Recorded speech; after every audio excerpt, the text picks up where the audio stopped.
Rajasthan Royals Mumbai ইন্ডিয়ান্সকে হারিয়ে দিল আজকে 27 রানে। মাত্র 11 ওভারে রাজস্থান রয়্যালস করে 150 রান। 151 রানের টার্গেটে নেমে মুম্বাই ইন্ডিয়ান্সের ব্যাটিং লাইন আপে যে ধস নামে, সেই ধস আর আটকাতে পারেনি। 9 উইকেটে 123 রানে ইনিংস শেষ হয় মুম্বাই ইন্ডিয়ান্সের। এই মুহূর্তে আইপিএলের পয়েন্ট টেবিলে সবার ওপরে Rajasthan Royals. Young captain Riyan পারাগের আন্ডারে ইয়ং ওপেনার যশস্বী জয়সওয়াল এবং সূর্যবংশী দুর্দান্ত, আউট ক্লাস, আউটস্ট্যান্ডিং।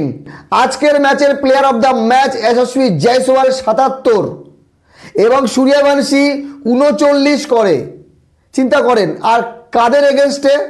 মুম্বাই ইন্ডিয়ান্সের top class bowler Jasprit Bumrah, Trent Boult, Hardik Pandya, Shardul Thakur, Deepak Chahar, Allah Ghazanfar. চিন্তা করেন এই রকম বোলিং অ্যাটাকের সামনে যেভাবে এই দুজন খেলেছে, আর এই দুজনের ওপেনিং জুটিতেই আজকে হেরেছে মুম্বাই ইন্ডিয়ান্স। চলেন একবার মুম্বাই ইন্ডিয়ান্সের ব্যাটিং বলে দিই।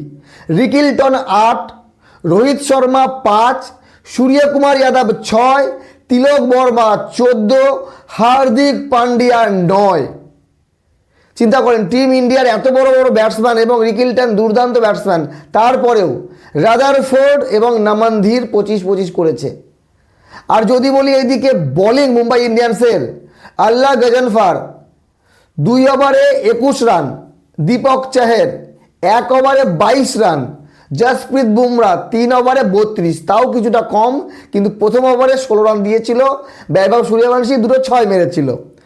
ট্রেন্ট বোল্ট 1 ওভারই বল দিয়েছে, 22 রান। হার্দিক পান্ডিয়া মোটামুটি ভালো করেছে, 2 ওভারে 17 রান। শার্দুল ঠাকুর 2 ওভারে 36।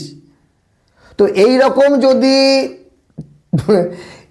যদি মার খায়, কোনো বোলারের কিছু করার নেই, এটাই আইপিএল। তো মুম্বাই ইন্ডিয়ান্সের পারফরমেন্স খুব একটা ভালো হলো না। প্রথম ম্যাচে যেমন করেছিল কেকেআরের এগেনস্টে 220 রান যেভাবে চেস করেছিল মুম্বাই ইন্ডিয়ান্স, মনে হচ্ছিল আজকেও হয়তো বা করতে পারে, যেভাবে ব্যাটিং করেছে রাজস্থান রয়্যালসের ইয়ং ব্যাটসম্যানেরা। তো আপনাদের মতামত জানাবেন।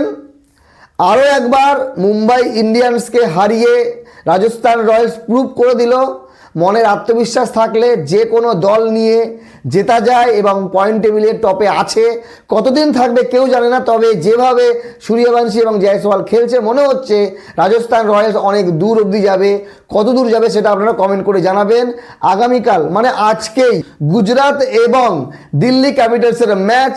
অবশ্যই গুজরাটকে ম্যাচ জিততে হবে, কারণ গুজরাট খুবই বাজে পজিশনে আছে আর দিল্লি ক্যাপিটালস ভালো খেলেছে।